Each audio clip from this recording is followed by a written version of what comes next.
పిత పుత్ర పవిత్రాత్మ నామమున యేసు ప్రభునందు మిక్కిలి ప్రియమైన సహోదరి సోదరులారా, లూకా సువార్త 1వ అధ్యాయము వచనములు 39వ వచనం. ఆ దినమునలో మరియమ్మ యూదయ సీమలో పర్వత ప్రాంతము గల ఒక పట్టణమునకు త్వరితముగా ప్రయాణమయ్యను. ఇది క్రిస్మస్కు సిద్ధపాటువైనట 9వ రోజు. ఈరోజు మనం చూసినట్లయితే తల్లి మరియమ్మ త్వరితముగా ప్రయాణమైపోతుంది. తల్లి మరియమ్మకి ప్రయాణం రద్దు చేయడానికి లేకుంటే వెళ్ళకుండడానికి చాలా కారణాలు వెదక్కుండవచ్చు, లేకుంటే వెళ్ళకుండా ఉండడానికి. కానీ ఆమె తన సొంత కోరికతోనూ అభిలాషతోనూ తన సొంత ప్రేమతోనూ ఈ పని చేస్తుంది, ఈ కార్యమని చేస్తుంది. అది తన బాధ్యతే అని ఆమె తన మనస్సులో పతిలపరుచుకుంటుంది. దేవదూత ఆమెతో ఎలిజబెత్ అమ్మను దర్శించాలని లేకుంటే వెళ్ళాలని చెప్పలేదు.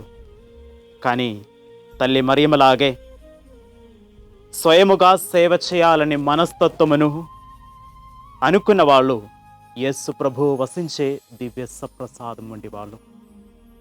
అలాంటి ఒక మనస్తత్వమును మన మనస్సులో ఉన్నట్లయితే ఇతరులకు సేవ చేయాలని తన సొంత ప్రకారము, సొంత ఇష్ట ప్రకారము, సొంతమైన అభిలాషతో అలాంటి ఒక కోరికలతో జీవించే వాళ్ళు తప్పనిసరిగా యేసుక్రీస్తు వహించే దివ్య సప్రసాదమును మరియు ఇతరులకు సహాయించాలన్నది, సేవ చేయాలన్నది, తొందరపాటు చేసే త్వరితముక పయనించేది యేసు ప్రభు మనలో నివసిస్తుంది అనే దానికి నిదర్శనముగా నిలబడుతుంది. ప్రియమైన సహోదరి సోదరులారా, ఈ యొక్క యేసుక్రీస్తునికి జన్మదినానికి సిద్ధమవుతున్న మనం కూడా ఆలోచించాలి, మనం కూడా ధ్యానం చేసుకోవాలి. మనం ఈ 25 రోజుల పాటు నేను సిద్ధం చేసేది యేసుక్రీస్తుని యొక్క జన్మాని కొరకు, యేసుక్రీస్తు నాలో వసించడానికి, తల్లి మరియమ్మలాగే ఇతరులు సేవించడానికి, ఇతరులకు సహాయం అందించడానికి సొంత ఇష్టంతోనూ, సొంత ప్రేమతోనూ, సొంతమైన అభిలాషతోనూ నేను సిద్ధముగా ఉన్నావా? ఇతరులకు సేవ చేయడానికి తల్లి మరియమ్మ ఏ విధముగా త్వరితముగానే బయలుదేరిందో అదే విధముగానే ఇతరులకు సేవ చేయడానికి నేను కూడా త్వరితముగా బయలుదేరుతుందా? ఇతరులని నా ముందు, నా కనుల ముందు కనబడుతుందా? వారి ముందు వెళ్ళడానికి మనం పరిశ్రమిద్దాం.